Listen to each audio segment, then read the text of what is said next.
Alexander Grant's cell phone vibrated with an urgency that sliced through the silence of his opulent office, drawing his gaze from the endless sea of acquisition contracts. With a furrowed brow, he eyed the unfamiliar number, his usual instinct to ignore it overridden by a sudden, inexplicable curiosity. Alexander Grant speaking, he answered, his voice a mix of authority and boredom. Dad, is that you? The voice on the other end was small, trembling with fear, a stark contrast to the sterile corporate world Alexander inhabited. Can you pick me up from school? The teacher said Mom's in the hospital. The word dad hit Alexander like a physical blow, freezing him in place. His mind adept at navigating the cutthroat landscape of corporate takeovers now stumbled over this single unexpected word. Who is this? He managed to ask, the whiskey glass slipping from his grasp, crashing onto the marble floor, a stark symbol of his inner turmoil. It's me, Miguel. I'm 6 years old, the voice continued, carrying an urgency that belied the innocence of childhood. My teacher, Miss Oliveira, helped me call because Mom didn't come today. She's sick. The name whispered through his memory like a ghost, Louisa. 6 years ago in Paris, they shared nights filled with champagne, art, and philosophy, a fleeting passion that vanished as quickly as it had ignited. Miguel. The name was a whisper, a confirmation of a past he thought buried. The timeline aligned perfectly, a puzzle piece snapping into place. As Miguel provided the school's address, Alexander was already moving his actions mechanical, his thoughts a maelstrom. Father. The word resonated in his mind, a relentless echo. I'm on my way, Miguel, don't leave, he assured, his voice steadier than his heart. Driving through the city, his hands gripped the Bentley steering wheel with a fierceness that turned his knuckles white. For the first time, Alexander Grant faced a challenge that no amount of wealth or corporate strategy could solve. In the depths of his soul, Alexander Grant felt a storm brewing, one that had been raging for years now, completely out of control. Memories of Louisa with her enigmatic smile and the emerald pendant that seemed to dance with her every movement flooded his mind. Their conversations, once filled with dreams of the future, now echoed with the haunting question, how could she have kept such a profound secret? The answer started to crystallize when he recalled the last night he saw her, the chilling phone call from his father cutting through his memories like a cold blade. It's time to end this adventure, Alexander. Richard Grant's voice was icy, a veiled threat hanging in the air. Your mother and I will not accept a waitress in the family. We've taken care of it. The school building loomed ahead, its cheerful facade mocking his inner turmoil. On the playground, under the watchful eyes of the setting sun, a single child sat on a red bench, his Spider-Man backpack resting at his feet. Beside him, Miss Oliveira, with a protective hand on his shoulder, stood like a sentinel. Alexander's legs trembled as he exited his car, each step towards the boy feeling like an eternity. When their eyes finally locked, it was as if he was staring into a mirror of his past, yet with one striking difference that struck him like a bolt from the blue. The boy's skin was black. Miguel, Alexander whispered, his voice quivering with a mix of hope and fear. Hi, Miguel. That was all he could muster, his throat constricted by emotions he had never known before. The boy stood up, a hesitation in his step, and, in a sudden, heart-wrenching impulse, he ran and hugged Alexander's legs. The purity and simplicity of the gesture shattered the last of Alexander's defenses. He knelt to the boy's height, his son, and wrapped his arms around him, feeling the slight tremors of the small body against his own. Miss Oliveira, observing the reunion, approached with a knowing smile. That morning, Louisa had been whisked away to the hospital in a blur of urgency. In her fading consciousness, she implored her neighbor to seek out Alexander's card nestled within a special box, a secret beacon calling him back into her life. The little boy, gripped by fear, insisted on speaking to his father face to face. As they drove, Miguel filled the silence with tales of his mother, his school days, and his beloved cartoons. Each word was a puzzle piece revealing the incomplete picture of his life that Alexander had never known existed. Glancing in the rearview mirror, Alexander saw Miguel clutching his Spider-Man backpack, his eyes a mirror of his own, clouded with worry for his mother. What Alexander couldn't fathom was that this phone call was no mere twist of fate. Hidden behind those innocent eyes was a truth preserved by Louisa for 6 years, waiting like a coiled spring to uncoil and shake the very foundations of the grand empire. The hospital loomed ahead, its windows aglow like vigilant eyes against the encroaching night. Hand in hand, Alexander and Miguel navigated the automatic doors of the emergency room, their shared anxiety palpable despite their brief acquaintance. Their lives now entwined by destiny were set on a course that neither wealth nor the influence of the Grants could alter. How could such an unexpected reunion, this poignant moment between father and son, not stir the soul, though hospital corridors buzz with activity as Alexander, with Miguel by his side, stepped into a world where antiseptic smells and the haste of nurses painted a scene of urgent care and concern. The scene was set for a revelation that would alter Alexander's life irrevocably. Enter Dr. Torres, a seasoned physician with a touch of gray at his temples, his expression grave. "I'm Dr. Torres," he announced, his voice a gentle rumble. "The boy's mother, Louisa, is in the ICU. How is she?" Alexander inquired, feeling Miguel's small hand grip his tightly. "Stable but critical," Dr. Torres replied, his eyes briefly flitting to the child. "Advanced leukemia." He paused, the weight of his words hanging in the air. "Can we speak privately?" Leaving Miguel with a compassionate nurse, Dr. Torres cut to the chase. "Louisa declined treatment for nearly a year," he explained, his tone laced with regret. "By the time she sought medical attention, the cancer had metastasized. She urgently needs a bone marrow transplant. I'll do anything necessary." Alexander responded without hesitation, his heart pounding like a war drum. "The best donor would be a first-degree relative," Dr. Torres continued. The realization struck Alexander with the force of a thunderbolt. "Miguel, yes, but we require the consent of his legal guardian."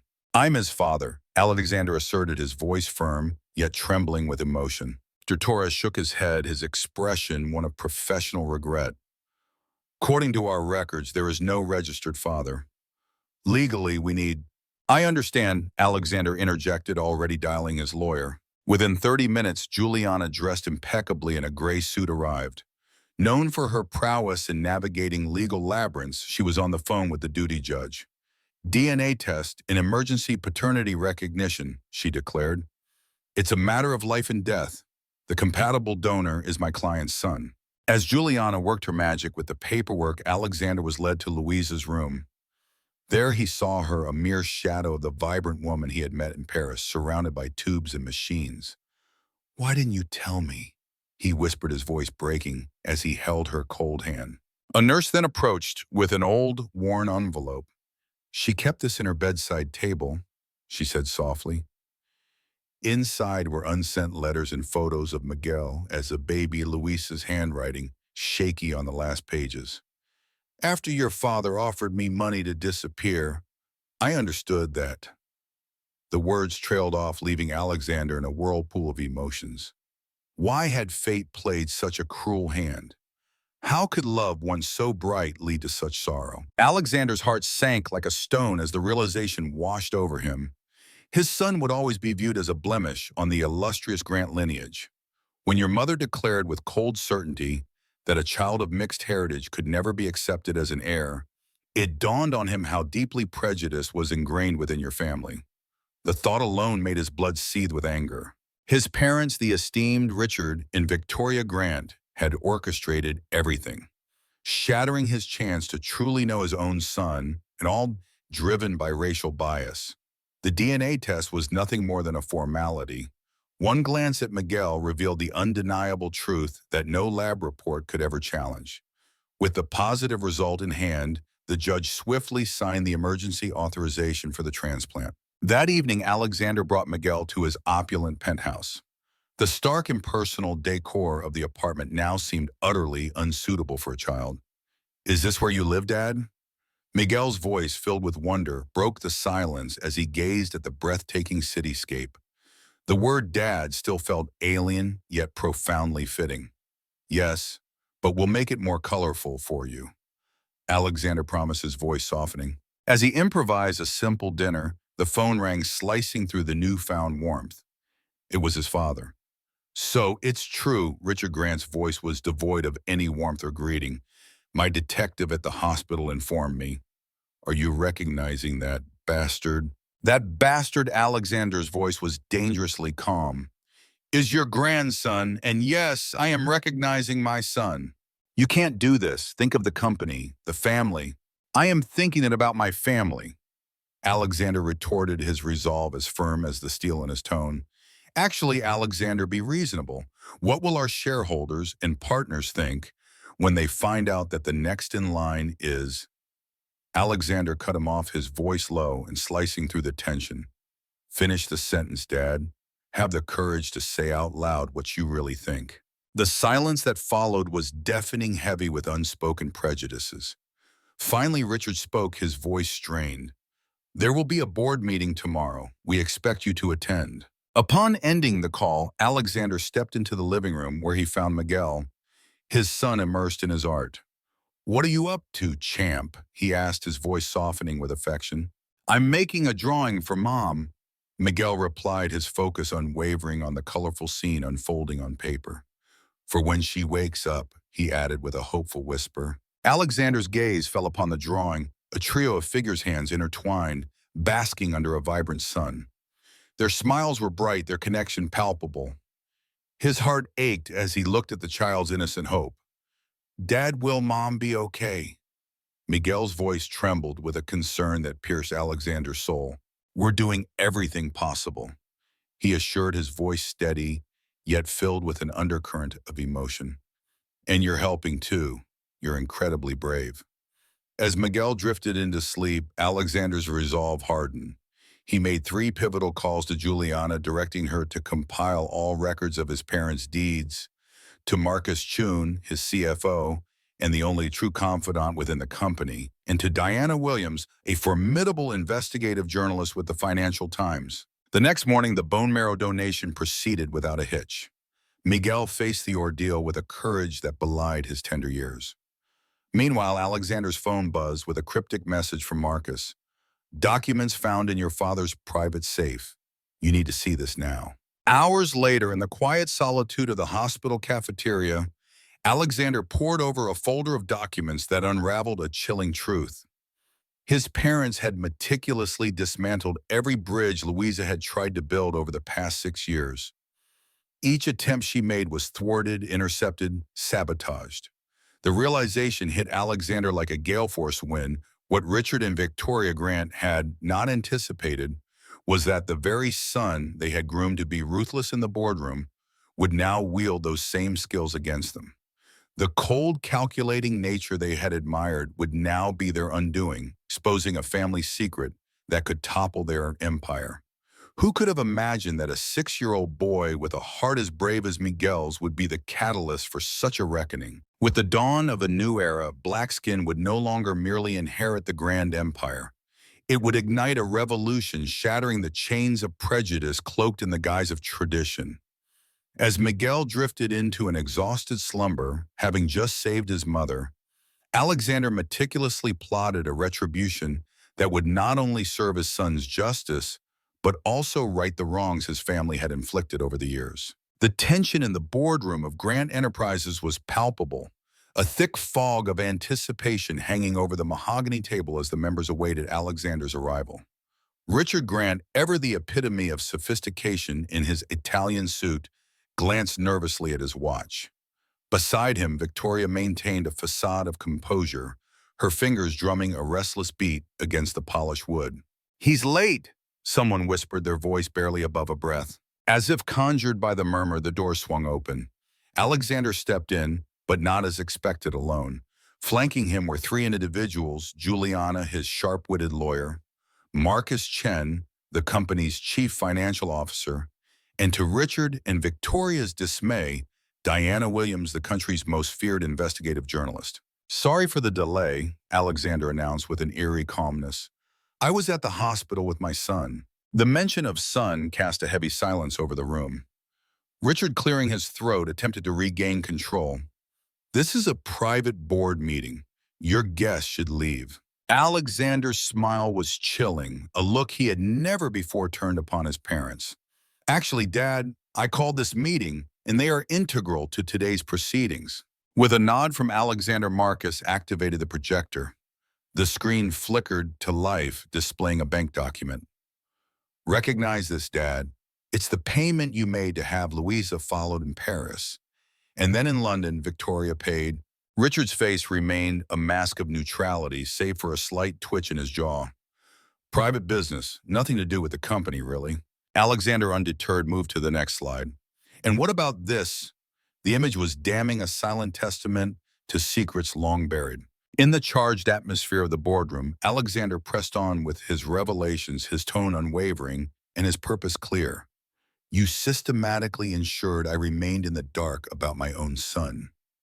He accused, his voice cutting through the heavy silence like a knife. Victoria, her composure fraying, responded with a trembling voice. Ling, that woman, that child, they're not like us. Not white, you mean? Alexander interjected sharply, his eyes blazing with a mix of fury and sorrow. Let me show you the cost of your prejudice. The slide changed, revealing Louisa in her hospital bed, her life hanging by a thread of tubes and machines. A palpable discomfort spread among the board members. Some averted their gazes, unable to face the stark reality. This is the mother of my child, Alexander continued, his voice thick with emotion. Fighting a cancer that could have been treated if she hadn't been forced into isolation running from your schemes. Diana Williams scribbled notes with fervent intensity, her pen almost tearing through the paper. Richard, realizing the depth of the trap he had walked into, attempted to steer the conversation back under his control. What exactly do you want, Alexander? He demanded, his voice strained. Justice Alexander replied with a simple yet profound finality. In change. Juliana stepped forward, distributing folders to each board member. What you have before you, she announced, her voice steady, is a proposal for the restructuring of Grant Enterprises.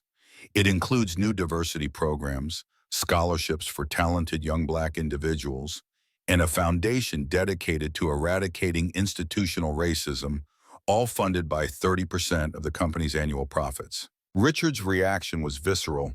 He slammed his fist on the table, his face contorted with anger. This is absurd. The shareholders will never. They already have. Marcus cut in, showing a document adorned with signatures. While you were consumed with your bigotry, Alexander garnered the support of 62% of the shareholders. Impossible, Victoria whispered, her world crumbling. Quite possible, Alexander countered, advancing to the next slide. When they saw this, he said, revealing personal emails from Richard and Victoria discussing in no uncertain terms how to prevent impure blood from contaminating their lineage. The room fell into a stunned silence, the weight of their prejudice laid bare for all to see. The room plunged into a chilling silence. One of the board's most venerable members rose, his face ashen with disgust. This is indefensible, Richard, he declared, his voice thick with nausea. Alexander, relentless in his pursuit of justice, continued. And this, he gestured to a thick file, is merely what I will withhold from the press for now. Diana Williams, her notepad brimming with notes, smirked. Unless, of course, my series of exposés starting tomorrow comes with tangible commitments to reform within the company. Richard's gaze met his son's, a tempest of anger and incredulity swirling in his eyes. You would destroy your own family. Family. Alexander's laugh was devoid of joy. You've kept me from my own son out of bigotry. You abandoned Louisa to battle cancer alone, all to preserve your precious reputations. No father, you and mother dismantled this family long before now. With a resolute motion, Alexander pushed a document across the table. Your resignation as president effective immediately. You retain your shares but without voting rights. Mother will follow suit. And if we refuse, Victoria's voice trembled with defiance. Alexander's smile was tinged with sorrow. Then tomorrow the nation will learn the true nature of those who command the Grant Empire. Every racist email, every act of sabotage, every cent spent to distance a grandfather from his grandson because of his skin color. Richard stared at Alexander, his hands shaking as he picked up the pen. You don't comprehend what you're doing, he whispered. On the contrary, Fatir, and Alexander responded, collecting the signed documents. I am doing precisely what you taught me, removing any obstacle to the company's future. The difference, my vision for that future embraces individuals like my son. As the meeting concluded, the board members filed out, their eyes averted from Richard and Victoria. The empire they had constructed was crumbling not from external forces, but from the very core of their own making. As Alexander lingered, his eyes fixed on his parents, who appeared to have aged a lifetime, within the span of an hour, a soft voice broke through the silence. "Louisa is recovering," he whispered, the words barely escaping his lips. Suddenly, Miguel's voice, tinged with innocence, echoed in his memory, asking about his grandparents the previous day. Victoria, taken aback, raised her eyes in surprise.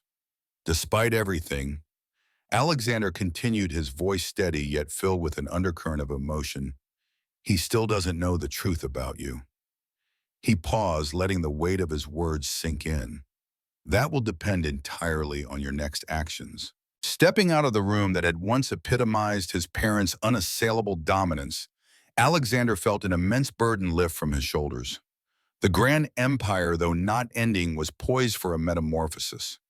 No longer would it be solely about the might of wealth. It would now also embody the resilience of justice.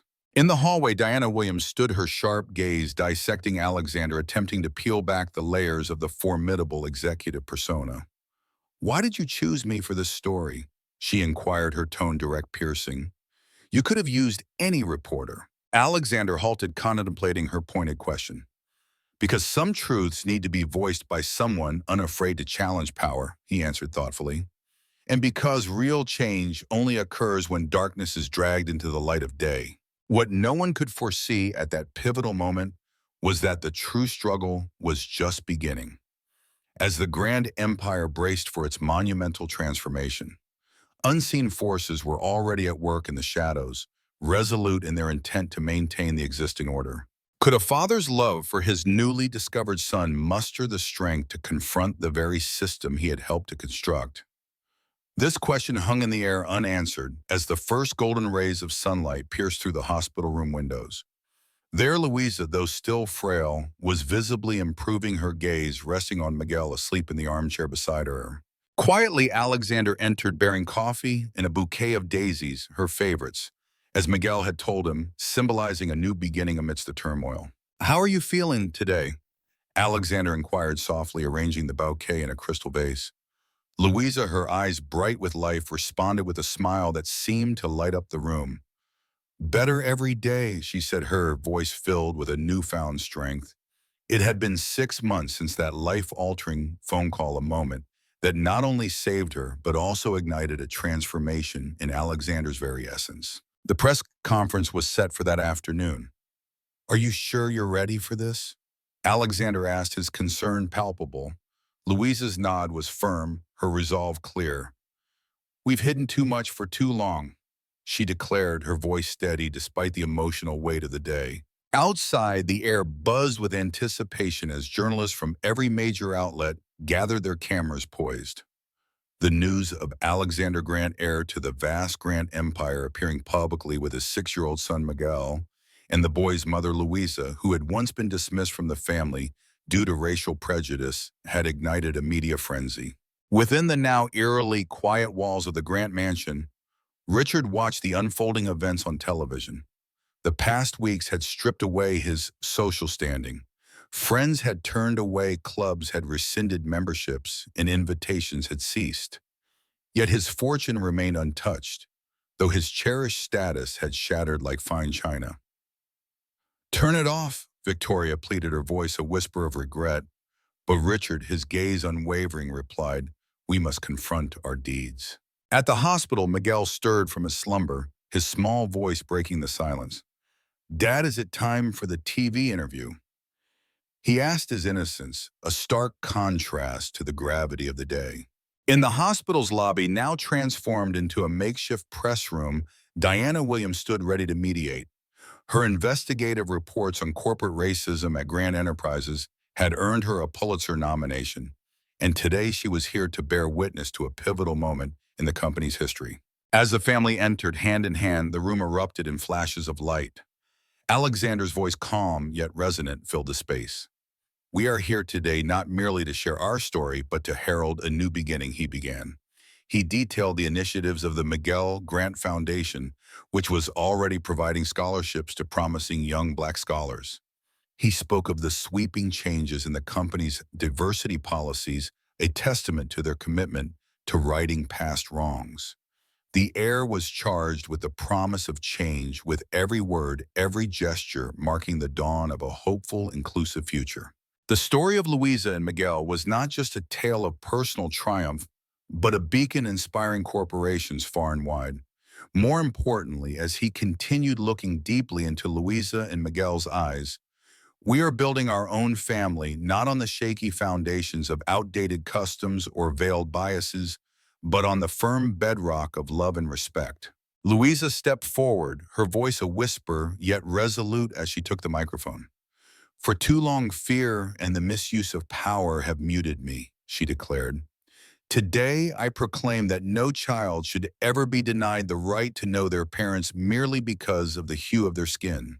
Diana, with a gentle nod, turned her gaze towards Miguel. "What is it like to finally meet your father after all these years?" she asked. With a maturity that belied his years, the boy responded, "It's like finding the last piece of a puzzle. Suddenly everything fits and the picture is complete." Witnessing this, Richard Grant, moved by the scene, made a pivotal decision. He picked up the phone, dialing a number he hadn't touched in months. "We watched the interview," he said when his son answered. "We would like to meet Miguel properly this time." 2 weeks later, in a neutral park, the meeting unfolded. Richard and Victoria appeared diminished, their stature softened by the weight of their past actions. Victoria's eyes welled up as she beheld her grandson for the first time up close, those same eyes as Alexander's, yet set in a face that, despite its different shade, unmistakably bore the Grant lineage. "He plays chess." Alexander noted a hint of pride in his voice. "Miguel beats me half the time." "Really?" Richard's voice carried a spark of genuine interest, a glimmer of hope for reconciliation. The path to redemption, if it existed at all, would be arduous. Some scars too deep to fully mend whispered of past sorrows. But for Miguel, who had never known his grandparents, there were no old grudges to overcome, only new bonds to forge. A year after that life-altering phone call, the Miguel Grant Foundation unveiled its new headquarters. At the entrance, a simple plaque narrated the tale of how prejudice nearly stole a boy's father and threatened his mother's life, yet how love and resilience prevailed. In the verdant gardens of their newly acquired sanctuary, Louisa observed Alexander with a tender heart as he patiently guided Miguel in mastering the art of riding a bike. "Sometimes I ponder," she murmured to Diana, her voice tinged with a reflective melancholy, "what might have transpired had I not fallen ill, had I not given Miguel the chance to reach out to Alexander." Diana's smile was a beacon of wisdom. "Perhaps," she mused, "some truths demand extraordinary circumstances to unveil themselves." Richard and Victoria, once rulers of a vast financial empire, now found themselves marooned in a fortress of solitude. Their wealth remained, yet they were impoverished in spirit, their legacy of prejudice exacting a toll far greater than any financial loss could measure. Their true penance was not the depletion of their accounts, but the heartbreaking realization that their empire of bias had severed the bonds with their only child. Meanwhile, Alexander unearthed a treasure more precious than the billions in his vaults. True riches, he discovered, lay in the quiet, priceless moments, assisting with homework, weaving tales at bedtime, instilling values that truly enrich a life. He watched his heart swelling as Miguel pedaled away on his own, for the first time Luis's cheers ringing through the air like a victory chant. In the span of a mere year, they had transcended from mere acquaintances to an unbreakable family unit, a testament to the fact that when justice reigns, we not only amend past errors but also forge new, vibrant futures. If this tale of triumph over adversity has stirred your soul, please, with a heart full of gratitude, consider subscribing to our channel. Share your thoughts in the comments, and share the story. Let's continue to explore narratives where true revenge is not about retribution, but about crafting something so magnificent that it compels those who wronged us to confront their own inadequacies. Thank you for joining us on this journey.